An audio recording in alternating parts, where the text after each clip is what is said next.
네, 다음 종목은요. 유튜브에서 물된 동상님의 종목 채택해드리도록 하겠습니다. 네. 글로벌 텍스프리 한번 살펴보도록 할게요. 네. 5,040원, 비중은 10%. 어떻게 대응을 해야 될까요? 라고 얘기를 해주셨는데 이 종목이 사실 7,000원대까지 갔다가 네. 한 번 하한가 터치가 나왔었죠. 저게 한 4월 달쯤일 거예요. 네. 저때 프랑스 쪽에서 텍스 리펀드 자격정지 가능성이 좀 불거지면서 이슈가 크게 됐었는데 그때 하루 만에 저렇게. 맞아요. 저렇게 하루 만에 내리꺾고 나서 계속해서 지지부진하다가 오늘 전체적으로 면세점 관련된 종목들이 조금 들썩임이 나오고 있습니다. 이제 여행객들이 다시 한국을 찾는 횟수들이 점점 많아지고 있다고 해요. 이와 함께 오늘 한 3%대 급등 보여주고 있는데요. 이쯤에서 글로벌 텍스프리 어떻게 들고 가면 좋을까요? 자, 먼저 설명드려야 될 건요. 우리가 주식에 있어서 몇 가지 원칙이 필요합니다. 근데 제가 보고 있는 뷰에서의 원칙을 좀 설명드리자면 악재가 나온 종목을 다음에 잡는 거는 웬만하면 안 하는 게 좋습니다. 네, 여기서 악재라는 거는 대표적인 게 뭐 유상증자 같은 게 될 수도 있고 글로벌 텍스프리의 경우로 보자라면은 라이센스가 이탈되는 경우가 볼 수도 있습니다.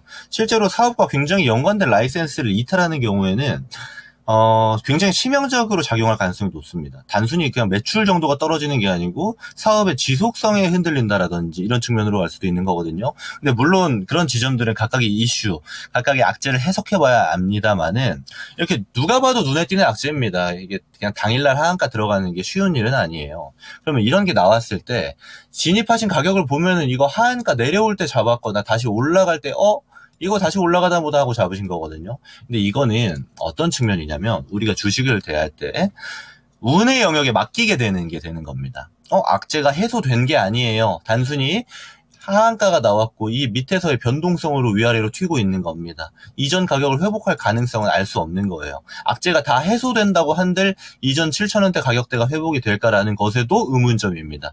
근데 이거를 지금 들어가신 게 된 거기 때문에 진입 자체가 너무 운의 영역이다라고 먼저 말씀을 드릴 수 있을 것 같고요. 이런 방식은 웬만하면 안 하는 게 좋습니다. 그래서 다음부터 다른 종목들 볼 때에는 악재는 누구나 겪을 수 있습니다. 그리고 악재가 나온 종목들은 사실 수시로 시장에서 발생할 거예요. 근데 그 종목들을 대하는 방식을 좀 더 보수적으로 대하는 자세가 필요하다라고 먼저 말씀드릴 수 있을 것 같고요. 그러면 지금 어떻게 대응할까요에 대한 문제가 갔는데 우리 잘 생각해 보면은 최근 수출 관련 종목들, 화장품이나 뭐 화장품, 미용, 의료기기 관련 종목들 보면 중국 얘기가 계속 나옵니다. 그렇죠? 중국과의 어떤 개방도가 이제 과거 1년 전 정도와 비교를 해도 굉장히 개방도가 높아졌다는 걸 알 수 있는 거고, 이 사이에는 관광객에 대한 것이라든지 문화에 대한 교류라든지 또는 실제 물건을 사고 파는 비즈니스에 대한 교류도 굉장히 높아졌다라는 거거든요.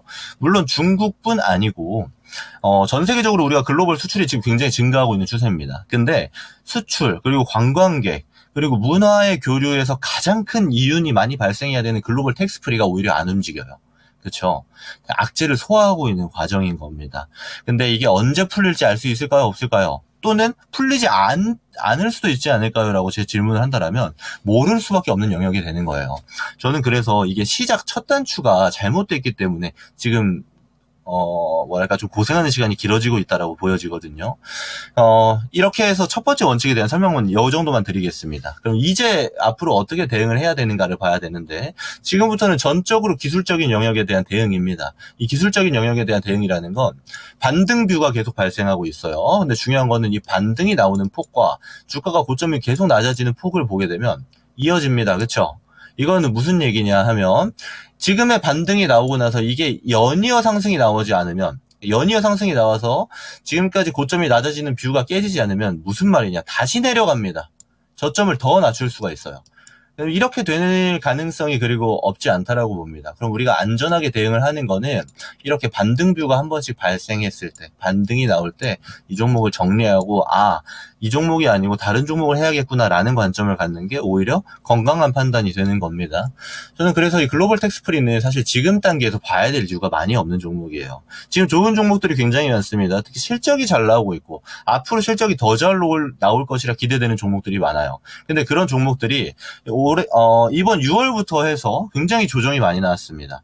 그러면 좋은 종목들이 싸진 종목들이 많다라는 거는 우리가 현금력만 충분하면 사고 싶은 애들이 많아져야 된다라는 거거든요. 그러면 그런 주도주 단에서 조정이 나온 종목들을 바라보는 게 맞는 것이지, 지금 이 글로벌 텍스프리 오히려 우리의 시간이라든지 돈이 묶여 있는 거는 보다 더 큰 손해가 될 수 있다라는 거거든요. 저는 그래서 이 종목은 지금 단계에서 이 반등이 좀 나왔을 때 정리하는 게 전 좋아 보입니다. 오히려 손실폭을 좀 줄이고 정리를 하시고, 이게 좀 너무 어려워요, 전문가님. 왜냐하면 지금 정리해도 손실폭이 꽤 나오잖아요. 너무 어려우면 제가 폭을 잡아드리겠습니다.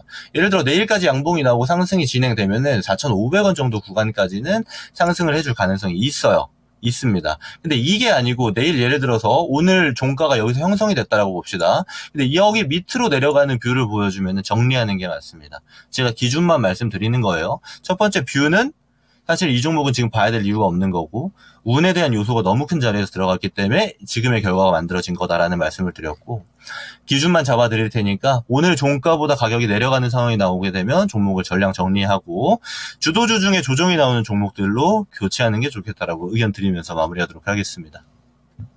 네, 글로벌 텍스프리 살펴봤습니다. 면세점 관련된 종목들 오늘 좀 반등이 나오고 있지만 먼저 첫 번째 원칙 기억하셔야 될 것 같습니다. 네. 악재가 있었던 종목은 악재 이후에 들어가시는 거 아니다라고 이야기를 해주시면서 이 종목 같은 경우에는 반등이 나왔을 때 정리하심이 어떤가라고 제시해 주셨으니까요. 이 상담까지 꼼꼼히 다시 한번 복기를 해보시면서 정리하시는 방향으로 가시면 어떨까 싶습니다. 네.